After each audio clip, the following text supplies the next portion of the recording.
Hello guys, it's your boy Falcon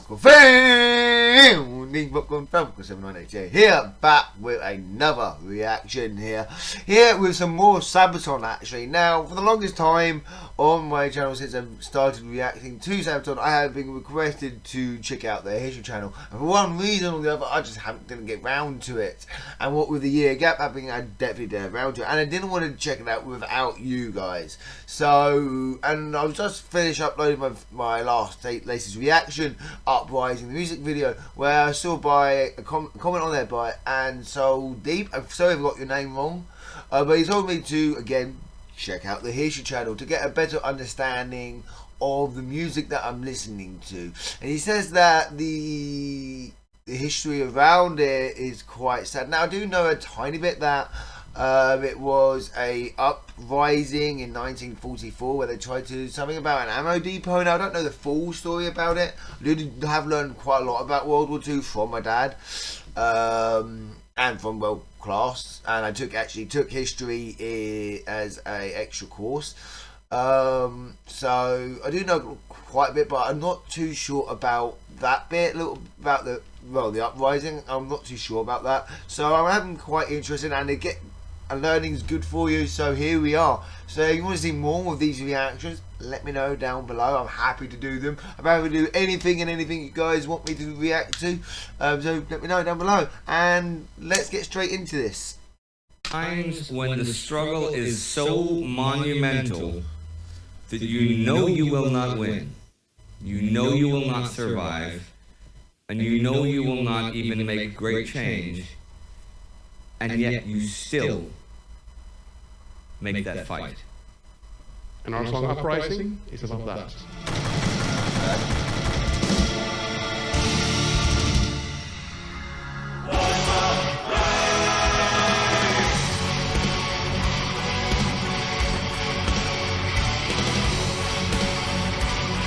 Just a pause. The music is really incredible for this band. I really highly recommend check the band out if you have for some weird reason haven't listened to the music for whatever reason. You check them out. I've discovered them by myself, song by song with you guys, and really good so far. This is Sabaton History, and I'm Spartacus Olsen. I'm sitting in for Indy today because the current pandemic has left many of us stuck in different places over the past months and thrown our recording schedule around a bit. But I'm also the host and lead writer of the sub-series War Against Humanity on our World War II channel, where I cover resistance, partisan warfare, war crimes, and crimes against humanity during the Second World War, which are also the topics of Sabaton's song Uprising. Okay, so it's July 1944. The Eastern Front is in motion. German Army Group Center has collapsed in the face of repeated offensives by the Soviet First Yellow-Russian Front. Just before we get too deep into it, when I'm talking about World War II, I'm very familiar on the Western Front of the war. But the Eastern Front, I said this in one of my other Sabaton reactions. I'm still actually whenever I said this, and that was over like a year ago. When it comes to the Eastern Front, I don't know nowhere near as much as compared to the Western Front. I do know bits about it. I do know a bit about the Eastern Front, but compared to the Western Front, my knowledge is minimal. So stuff like this really does help clear it up. So thank you for that recommendation once again. But with that being said, I won't do any more pausing unless it's to do with talking about the video. Now, striking deep into Poland, it is widely expected that capturing Warsaw will be the next thing on the list of the Red Army objectives. With the end of the German occupation literally on the horizon, the leaders of the Polish underground resistance, the Armia Krajowa, or Home Army, meet for a secret meeting. After nearly 5 years of occupation, humiliation, and suffering, the resistance of Warsaw is eager to rise up. Radio calls are made to the exiled Polish government in London, who in turn appeal to the British and American authorities for help. The time has come. The Poles will now fight to take back their capital. However, the Western Allies are hesitant to promise help outright. They welcome resistance against the Germans, sure, but they do have logistical problems with the fight in France and Italy in full swing at the same time. But mostly, this is the Soviet theater of war. They don't want to step on any toes, so the Poles have to rely on Soviet help. Wow. Sorry, First and foremost. However, the position of the Home Army towards the Soviet Union is one of uncertainty and mistrust, as memories of the pact between Hitler and Stalin that had swallowed and divided Poland are still pretty fresh. If the Poles do nothing, then the Red Army will overrun Poland and the government in exile will be powerless in a newly communist Poland. But if the rising is successful, then Warsaw will be in the hand of democratic Poles. Then they hope that the autocratic Soviet Union can't simply impose its will on Poland, so the Poles have everything to win and everything to lose. Yeah, imagine. However, the Germans still have strong forces in the region. If the resistance rises up before the Wehrmacht there can be wholly engaged with the Red Army, the Germans will most certainly crush them. So the Polish Home Army has to wait for the last possible moment when the Red Army is on the outskirts of Warsaw. Then, with logistical help from the West and cooperation from the Red Army, the insurgents could drive the Germans out of the city. At least one of those two last things has to happen, or the rising is doomed. I imagine, German occupation of that area must have been very harsh in Poland. I do know about the concentration camps and everything, and all. So I imagine it must have been very hard for the Allies to support and help them. What with it being so far away, and I don't blame the Poland for not being able to do anything without both sides helping. I mean, you've got Germany right next to you. I mean, there's not much you can do. I mean, France and Spain, if that was conquered, a different story because it's further away from the German territory. But Poland is literally right there, and kind of, okay. Do you remember when the Nazis was the lead on Poland? 1939, and the Allies were away. Through the underground, rose a hope of freedom as a whisper. Sits in the span, but they never. Back in February, the resistance fighters outside of Warsaw had made contact with Soviet Marshal Rokossovsky's spearheads. Rokossovsky agreed to principal tactical cooperation, but refrained from promising anything beyond that. And when the Home Army then begins revealing itself to the Soviets, they are greeted with unexpectedly hostile behavior. The available reports of the NKVD, the Soviet Interior Ministry and Secret Police, paint a clearer picture of the situation. They call the Polish Home Army illegal formations, rebels, and bandits. They are white Poles allied to Great Britain and are an old enemy. See, although they currently fight the same enemy, Polish nationalism is contradictory to Stalin's plan. And of course, it's only been a bit more than 20 years since the Poles won the Polish-Soviet War, and one of the people really responsible for the loss of the Battle of Warsaw back then was Joseph Stalin. The NKVD makes it clear that they will not allow any irregular or partisan actions in the rear of their armies. Soon, any Polish resistance fighters caught behind the front line is arrested, disarmed, and removed. By July, more than 30,000 Home Army fighters have been interned by the Red Army. Inside Warsaw, the Home Army is caught between the desire for action and the need for caution. The atmosphere in the city is tense. Pole and German alike feel that something is about to go down. By August, the Soviet front draws close. While the Wehrmacht prepares to halt Soviet attacks across the Vistula, the Home Army decides to risk everything. On the night of August 1st, groups of armed young men break curfew and gather throughout the city. At 0500, they strike. German trucks are bombed and German patrols gunned down. They storm the railway office, the post office, and the major power station. Most importantly, they capture storehouses, taking German helmets and weapons, camouflage jackets, and even SS uniforms. To distinguish themselves from their enemy, they wear their white and red armbands or eagle insignias. Around 2,500 insurgents fall the first day, and many civilians are caught in the crossfire. But although they are not able to make the police district or the airport, the day is considered a success. They have been able to free many Jews from the SS concentration camp known as Goose Farm, even managed to capture a tank. Large parts of the city are now under their control, so they must continue the fight until help arrives. They inform London by radio that the fight for Warsaw has begun. On the night of the 4th, the first British bombers are spotted over the skies of Warsaw. The Poles rejoice as crates filled with weapons and supplies are parachuted in. They have not been forgotten by their allies.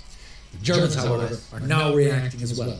Anti-insurgency specialist SS Obergruppenführer Erich von dem Bach arrives in Warsaw. He reports back to SS Commander Heinrich Himmler the real scale of the rising, and Himmler flies into a violent rage. He orders von dem Bach to not only crush the insurgency, but to obliterate Warsaw, the home of Polish history and culture, is to be liquidated once and for all. Damn. They, however, had their hands full fighting Red Army, so Himmler orders his own SS troops to Warsaw.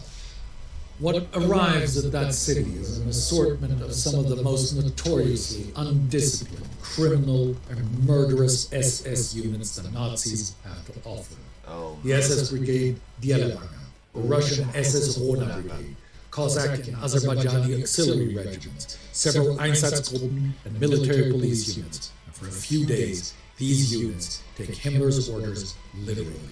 Fighting the insurgency almost becomes a secondary objective as they kill every man, woman, and child in sight and systematically set their homes on fire. Tens of thousands of people are slaughtered. It becomes so bad with so many reports of rapes and looting that von dem Bach has officers shot to try and rein in the men. Damn, people. Wow. I know you said this, it was, but I mean, imagine that. Wow. I'm going to keep playing, guys. I'm just stunned here. He has to issue orders to not summarily shoot women and children anymore. The city becomes an urban battlefield. Loudspeakers urge the insurgents to give up before they are all killed. The Luftwaffe and German artillery bomb the rebel districts, but the insurgents prove resilient. They hide in Warsaw's deep cellars and use the destroyed buildings to entrap the enemy. They lure them into killing zones where snipers and grenadiers await them. The ruined city denies the SS their numerical advantage, and after 2 weeks of fighting, neither side has that advantage. The Poles fight from the street barricades and fortified cellars connected by trenches and sewers. Women and children work tirelessly in underground kitchens, hospitals, and makeshift workshops. Well done, though. Days turn to weeks. By the end of August, though, even as the spirit of the insurgency is still high, the outside world is eerily quiet.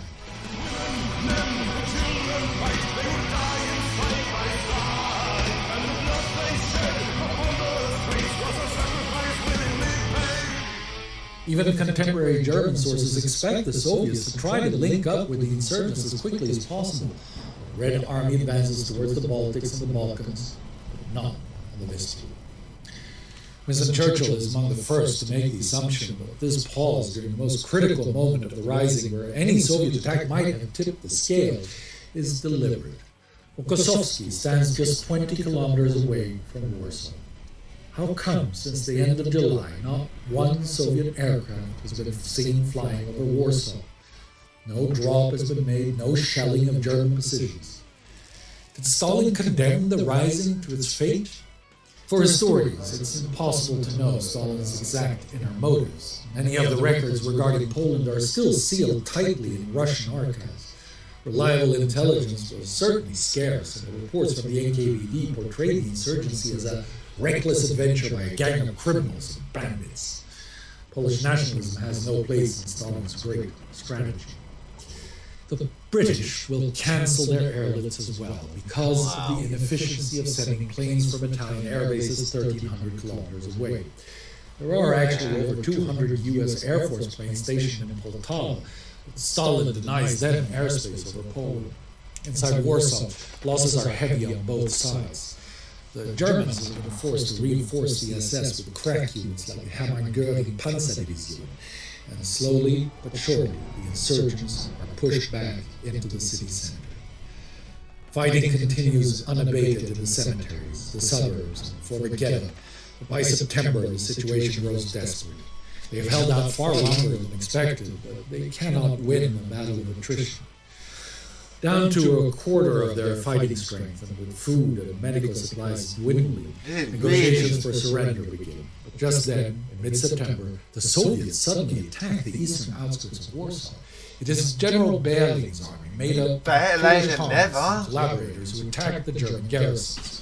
Soviet planes now drop supplies, and Soviet artillery shells the city. Why so All late? surrender negotiations are broken off, and Polish spirits rise. Yeah, Volunteers I sit bet. in the Vistula to greet their I'm allies. gonna ask, why so late? It's like dangling cookie. Yeah, now we'll come. What are they hoping to gain? Like, But they never return. Reports soon reach the Home Army that those volunteers are arrested and interrogated about their holdouts and their officers, and some are even tortured and shot. Berlin's attempt is not the long-awaited Soviet offensive. Rokossovsky does not move, and the insurgency is doomed. On September 18th, a large fleet of flying fortresses made one last supply run. But it is too late. Nearly all of the crates parachute into German territory as the insurgents are now pressed into a small area of the city center. Left with only a handful of blocks and streets, the Home Army has no real choice. They can either surrender to the Nazis, who will probably murder them, or try to escape to the Soviets, who will likely turn on them as well. wow, Final great shot. choice. The uprising is fired on October 2nd. It has lasted 63 days. Civilians and insurgents alike are arrested and sent to concentration camps. The ruins of the western part of the city are now once again occupied by the Germans. In the east, just across the river, the Soviets stand and watch. Poland, once again, is divided between the Germans and the Soviets. Wow. Not forever, for the old words ring true. Jeszcze Polska nie zginęła, póki nie sięgnie. Poland is not yet lost as long as we live.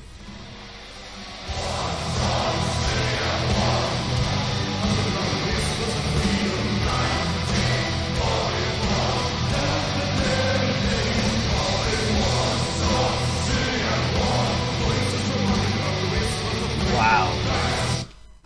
Let's just talk. That is. They.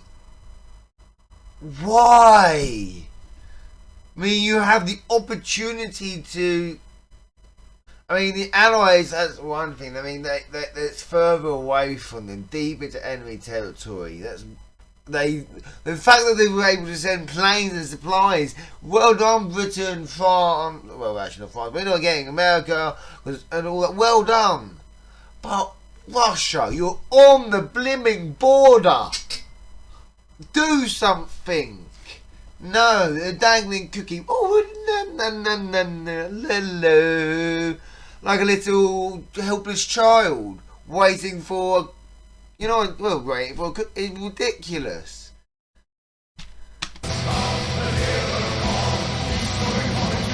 I'll say this is my final point until the end of the video.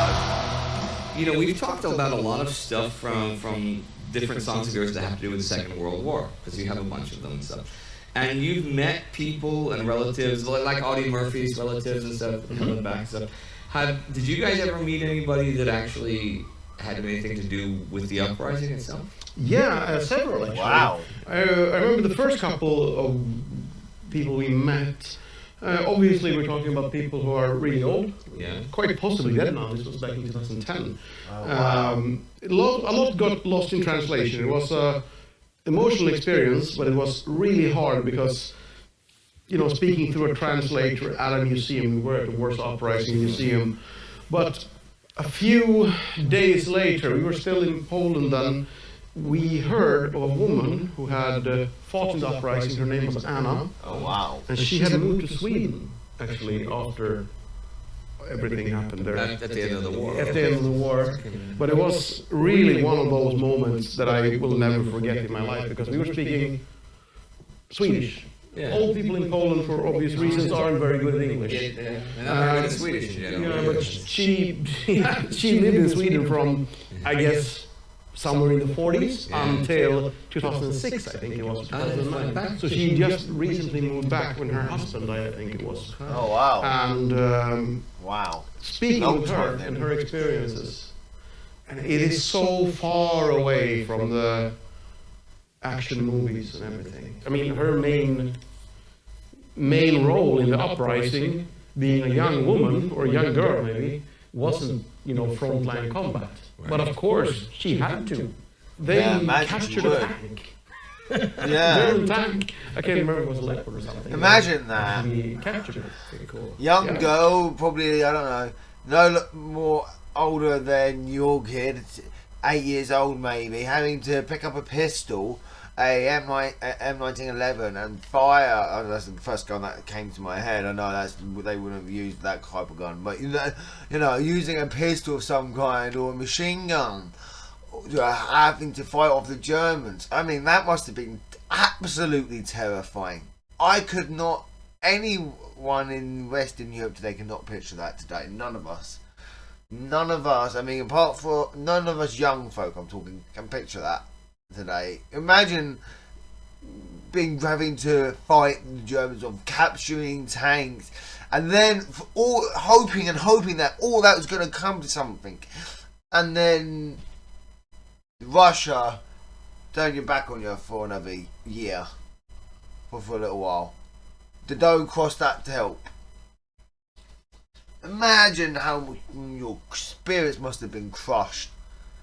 They must have been absolutely devastated. And I don't know why Russia did that. And to me, I've got my own thoughts and opinions. I'm going to keep that to myself, personally, on that. But the only thing that comes to my mind, I will say, actually, it's cold. To me, it's cold and it's calculated, and it's. I mean, you have an opportunity to. The people have risen up to go against the occupiers, and you have the opportunity. Allies are. You're supposedly meant to be working with them, are you not? So why do you not cross that border? You're closest. You're right there. You've got some of Poland's territories, for crying out loud. You split it up with them when you in 1930. So why not cross over and help those people out instead of letting them die? I mean, that's just. And the story she would tell, it is nothing like the movies.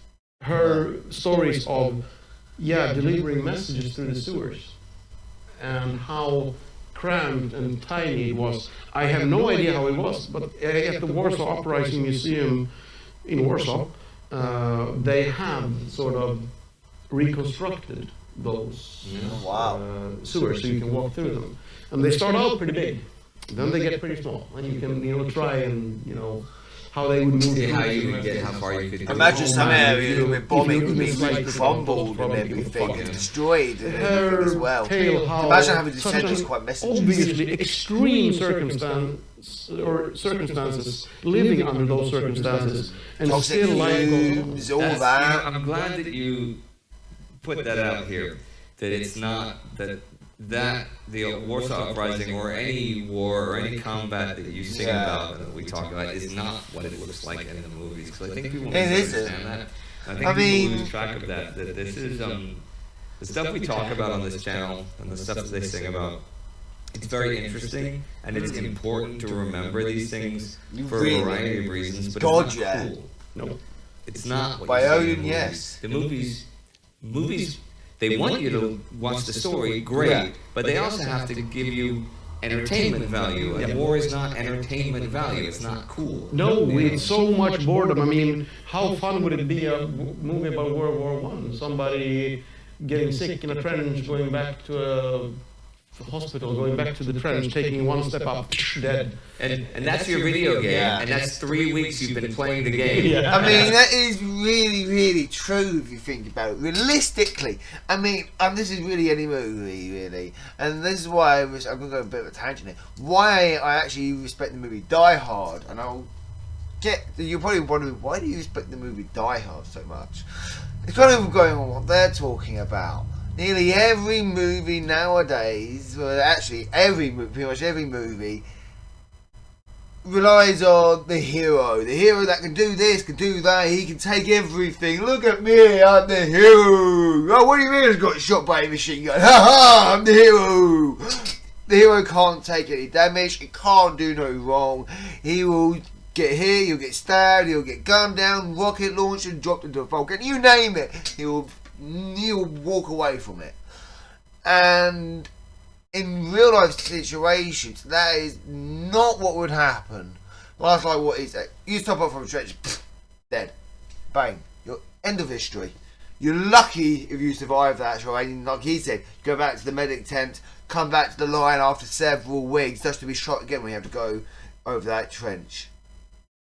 It is, and that's why I respect Die Hard, because unlike most movies, Die Hard actually wounds the hero in a realistic way. It wasn't a piece of cake for John McClane. It was a mission and a half for John McClane. I recommend watching that movie.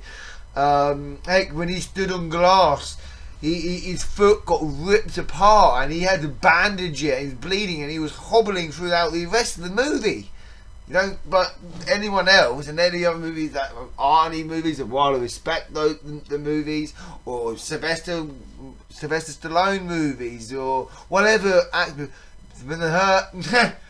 whatever, and that is not what should be representing. I mean, well, yes, they're great fun and great entertainment value. They're not really representing, as he said, the real situation, like what goes on in a war place. So that was it. We'll wrap this video up and then I'll bring up my final thoughts. Your first time over. Well, I mean, think of even some people we've covered, like Seymour Hayek, right? I mean, he would spend days iced in, with ice in, to make a... There's nothing exciting or romantic about that. It is specifically mechanical, and it is specifically you can overcome the boredom. I couldn't. I'd have to pee. You would. I'd have to pee at some point, you know. But in a sense, I mean, I'm not comparing a warrior's life to what we are doing. However, there is one similarity. What we are doing as musicians is sort of the Hollywood version, because what you guys see is us going on stage or hearing the album. You're not seeing the rehearsals, you are not seeing the songwriting, the retakes, all of that. I'm by no means drawing the comparison, but it's a natural thing. I mean, no movie would be interesting if it was like the trench. That's the thing. You're right, but people, especially with World War I and World War II, people say, "What's the most realistic video game?" Or what do you think would be the most realistic? The most realistic video game is that you spend 3 or 4 weeks hastily training as an 18-year-old or a 17-year-old who lied about his age in England and stuff, and you get sick and you meet some new people and you hurt yourself, and then you go and you get for another 3 weeks and you rotated through the line and stuff, and you get killed in the first 20 seconds. And then you have to start the game all over. And you spent like 8 weeks playing that character. And that's as far as you got. And you're lucky because you get to start over. That's true. They didn't. Yeah. Wow. Well, you know what? This episode, it is a hard-hitting episode. And to her, to Anna, and to all the other Annas, and all the other uprisings that were literally hopeless situations, but were still illustrative of the depths of the human spirit. Way to go.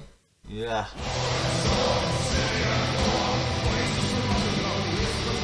Wow.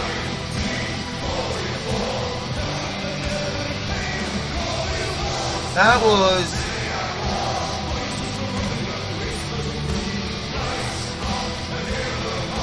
Let's the video play while I think of what to say for the thoughts.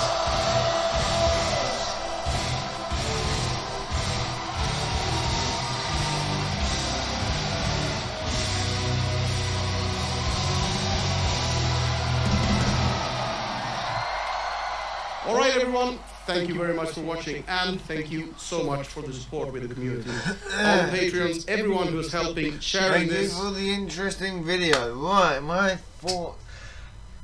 You got pretty much most of my thoughts throughout the video, I would believe. But to summarise, it's very hard. And I'm very sorry for the people who went through this and who kind of going through it now. I would say, in my personal opinion, with no, I'm not going to go with that. It's a different subject entirely.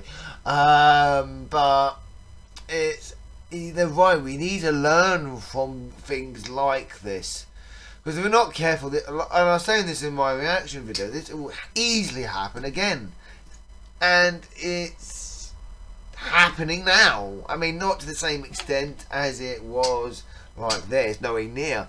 But we're forgetting the past. That's what I'm trying to say. We're forgetting this kind of stuff. And it's happening again, and it's happened before. And we're at this crucial time as a human race where we as a species can excel so far and do so well, but at the same time we are fragile and fragmented, and as one little thing separates all of us, and we need to draw on histories or lessons, like this, to learn from it and to come back together, because more now than ever we're separated as a species. You got 6, 7, 8 different genders. You've got all these different ethnicities, and well, that's great. I've got no problem with that.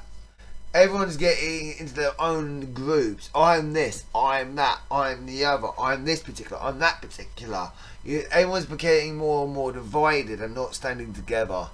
And if we're not careful, stuff like this will happen again and again and again.